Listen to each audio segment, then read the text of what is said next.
नवरात्रि के दूसरे दिन की पूजा से व्यक्ति की आध्यात्मिक उन्नति और मानसिक शांति प्राप्त होती है। यह दिन देवी की शक्ति के विभिन्न रूपों की पूजा के लिए समर्पित होता है, जो जीवन में ऊर्जा और शक्ति का संचार करते हैं। दूसरा दिन विशेष रूप से उन लोगों के लिए है जो जीवन में मानसिक और शारीरिक कष्टों का सामना कर रहे हैं। देवी की आराधना करने से और दूसरे दिन के अध्याय को पढ़ने या सुनने से इन सभी कष्टों का निवारण होता है, जीवन में सुख शांति का आगमन होता है। पाठ शुरू करने से पहले अपने मन को सकारात्मक और शांतिपूर्ण बनाएं। ये सुनिश्चित करें कि आप मानसिक रूप से तैयार हैं और पाठ के लिए पूर्ण समर्पण की भावना रखते हैं। दुर्गा सप्तशती का दूसरा और तीसरा अध्याय पढ़ते अथवा सुनते समय अपने मन में केवल सकारात्मक विचार रखें और देवी से आशीर्वाद प्राप्त करने की कामना रखें। ये विश्वास रखें कि आपकी समस्याओं का समाधान माँ भगवती की कृपा से होगा और आपके जीवन में सुधार आएगा। अब सुनिए आज के अध्याय। श्री दुर्गा सप्तशती दूसरा अध्याय। देवताओं के तेज से देवी का प्रादुर्भाव और महिषासुर की सेना का वध। महर्षि मेधा बोले, प्राचीन काल में देवताओं और असुरों में पूरे 100 वर्षों तक घोर युद्ध हुआ था। उसमें असुरों का स्वामी महिषासुर था और देवराज इंद्र देवताओं के नायक थे। इस युद्ध में देवताओं की सेना परास्त हो गई थी और इस प्रकार संपूर्ण देवताओं को जीत महिषासुर इंद्र बन बैठा था। युद्ध के पश्चात हारे हुए देवता प्रजापति श्री ब्रह्मा जी को साथ लेकर उस स्थान पर पहुंचे जहां पर कि भगवान शंकर विराजमान थे। देवताओं ने अपनी हार का सारा वृतांत भगवान श्री विष्णु और शंकर जी से कह सुनाया।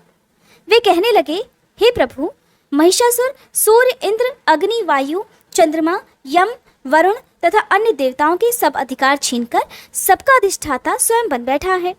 उसने समस्त देवताओं को स्वर्ग से निकाल दिया है। वह मनुष्यों की तरह पृथ्वी पर विचर रहे हैं। दैत्यों की सारी करतूत हमने आपको सुना दी है और आपकी शरण में इसलिए आए हैं कि आप उनके वध का कोई उपाय सोचें। देवताओं की बातें सुनकर भगवान श्री विष्णु और शंकर जी को उन दैत्यों पर बड़ा गुस्सा आया। उनकी भौहें तन गईं और आंखें लाल हो गईं। गुस्से में भरे हुए भगवान विष्णु के मुख से बड़ा भारी तेज निकला और उसी प्रकार का तेज भगवान शंकर, ब्रह्मा और इंद्र आदि दूसरे देवताओं के मुख से प्रकट हुआ। फिर वह सारा तेज एक में मिल गया और तेज का पुंज वह ऐसे दिखता था जैसे कि जाजल्यमान पर्वत हो। देवताओं ने देखा कि उस पर्वत की ज्वाला चारों ओर फैली हुई थी और देवताओं के शरीर से प्रकट हुए तेज की किसी अन्य तेज से तुलना नहीं हो सकती थी। एक स्थान पर इकट्ठा होने पर वह तेज एक देवी के रूप में परिवर्तित हो गया और अपने प्रकाश से तीनों लोकों में व्याप्त जान पड़ा। वह भगवान शंकर का तेज था, उससे देवी का मुख प्रकट हुआ। यमराज के तेज से उसके सिर के बाल बने, भगवान श्री विष्णु के तेज से उसकी भुजाएं बनी, चंद्रमा के तेज से दोनों स्तन और इंद्र के तेज से जंघा और पिंडली तथा पृथ्वी के तेज से नितंब भाग बना।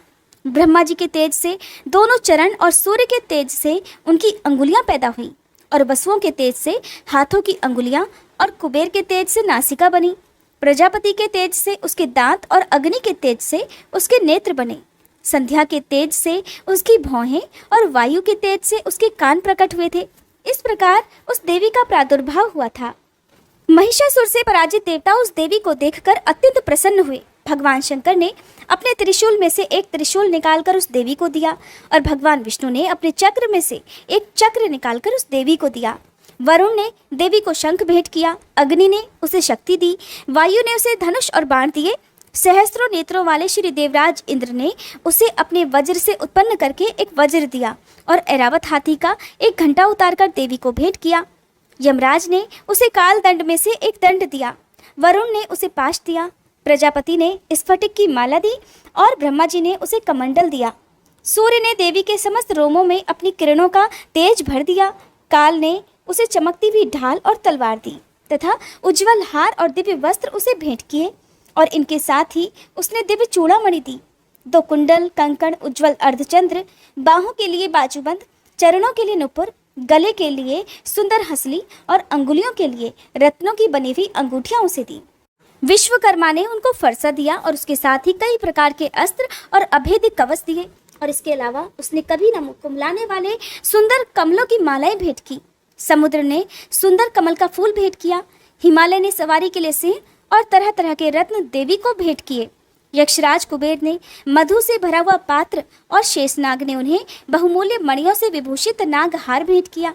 इसी तरह दूसरे देवी देवताओं ने भी उसे आभूषण और अस्त्र देकर उसका सम्मान किया। इसके पश्चात देवी ने उच्च स्वर से गर्जना की। उसके इस भयंकर नाद से आकाश गूंज उठा। देवी का वह उच्च स्वर से किया हुआ सिंहनाद समा नहीं सका। आकाश उसके सामने छोटा प्रतीत होने लगा। उससे बड़े जोर की प्रतिध्वनि हुई, जिससे समस्त विश्व में हलचल मच गई और समुद्र कांप उठे, पृथ्वी डोलने लगी और सब के सब पर्वत हिलने लगे। देवताओं ने उस समय प्रसन्न होकर सिंहवाहिनी जगतमयी देवी से कहा कि देवी तुम्हारी जय हो। इसके साथ ही महर्षियों ने भक्ति भाव से विनम्र होकर उनकी स्तुति की। संपूर्ण त्रिलोकी को शोक मगन देखकर दैत्यगण अपनी सेनाओं को साथ लेकर और हथियार आदि सजाकर उठ खड़े हुए। महिषासुर के क्रोध की तो कोई सीमा ही नहीं थी। उसने क्रोध में भरकर कहा, ये सब क्या उत्पात है। फिर वह अपनी सेना के साथ उस ओर दौड़ा जिस ओर से वह भयंकर नाद का शब्द सुनाई दिया था, और आगे पहुंचकर जब उसने देवी को देखा जो कि अपनी प्रभा से तीनों लोगों को प्रकाशित कर रही थी, उसके चरणों के बाहर से पृथ्वी दबी जा रही थी, माथे के मुकुट से आकाश में एक रेखा सी बन रही थी और उसके धनुष की टंकार से सभी लोग क्षुब्ध हो रहे थे।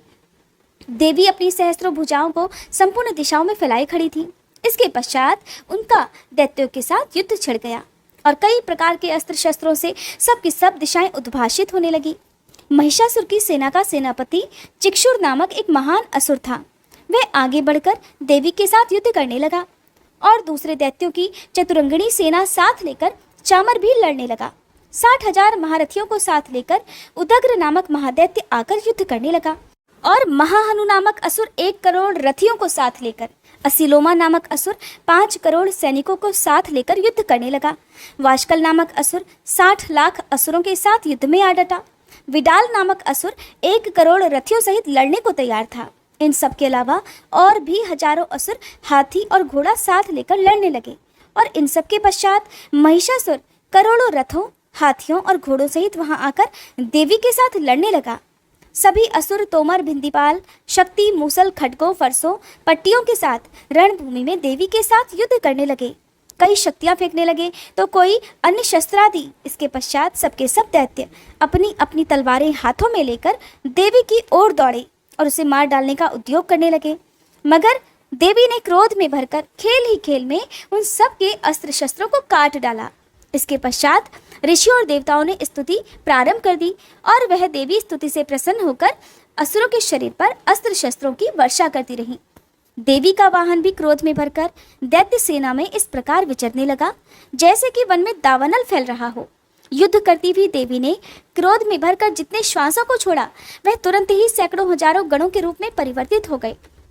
फरसे, भिंदीपाल, खड्ग तथा पट्टिस इत्यादि अस्त्रों के साथ दैत्यों से युद्ध करने लगे। देवी की शक्ति से बढ़े हुए वह गण दैत्यों का नाश करते हुए ढोल, शंख और मृदंग आदि बजा रहे थे। फिर देवी ने त्रिशूल, गदा, शक्ति, खड्ग इत्यादि से सहस्त्रों असुरों को मार डाला। कितनों को घंटे की भयंकर आवाज से ही अमलोक पहुंचा दिया।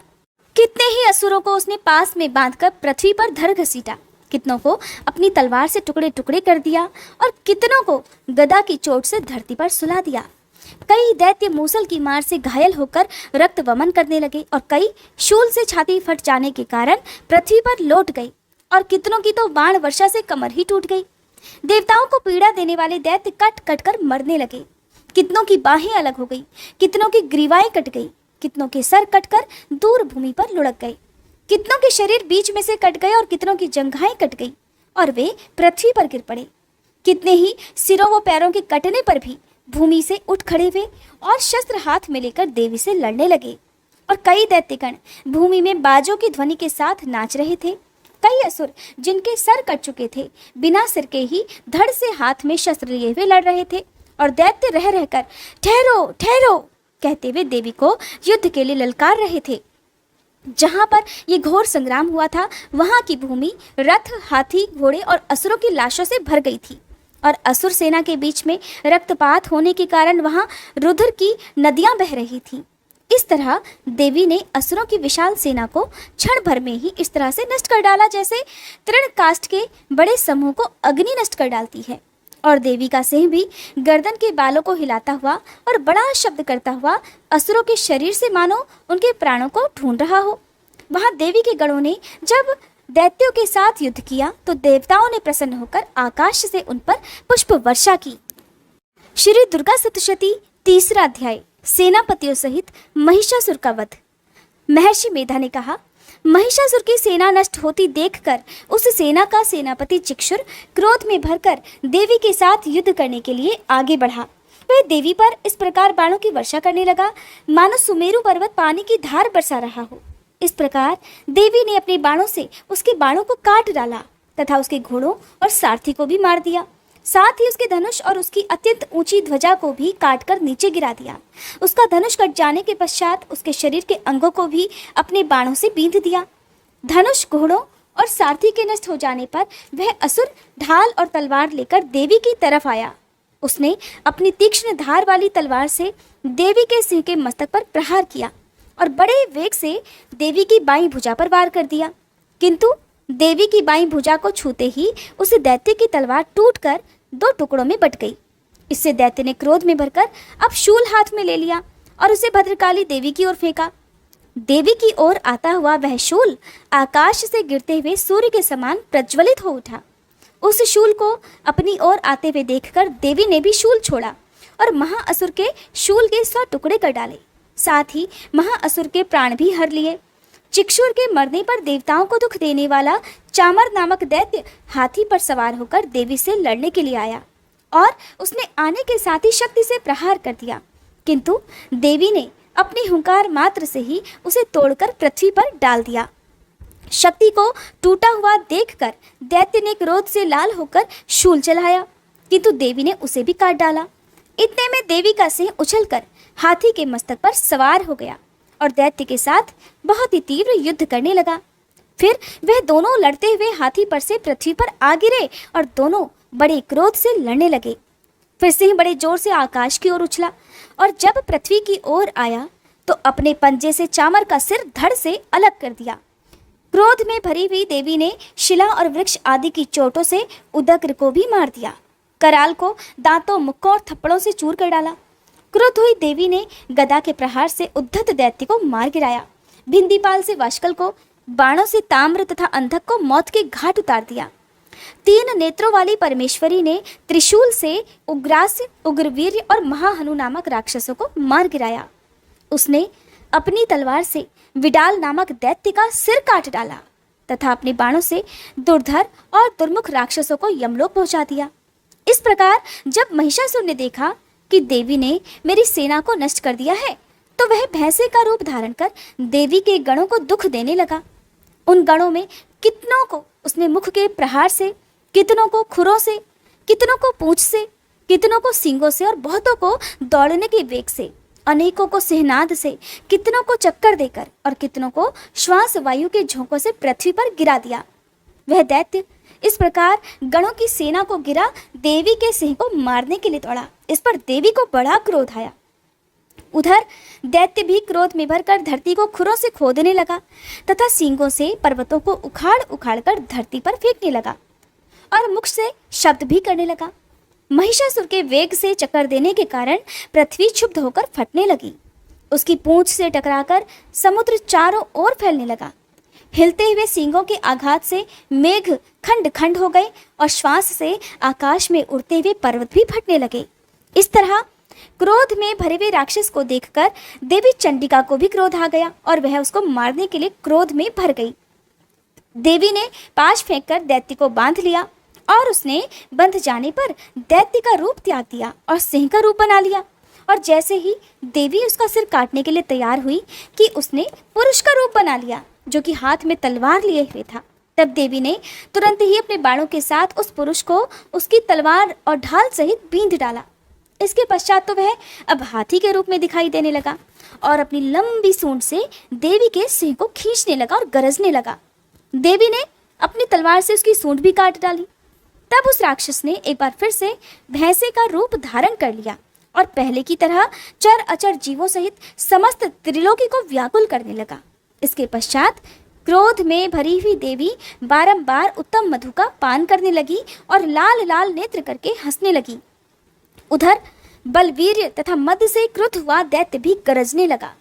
अपने सींगों से देवी पर पर्वतों को फेंकने लगा।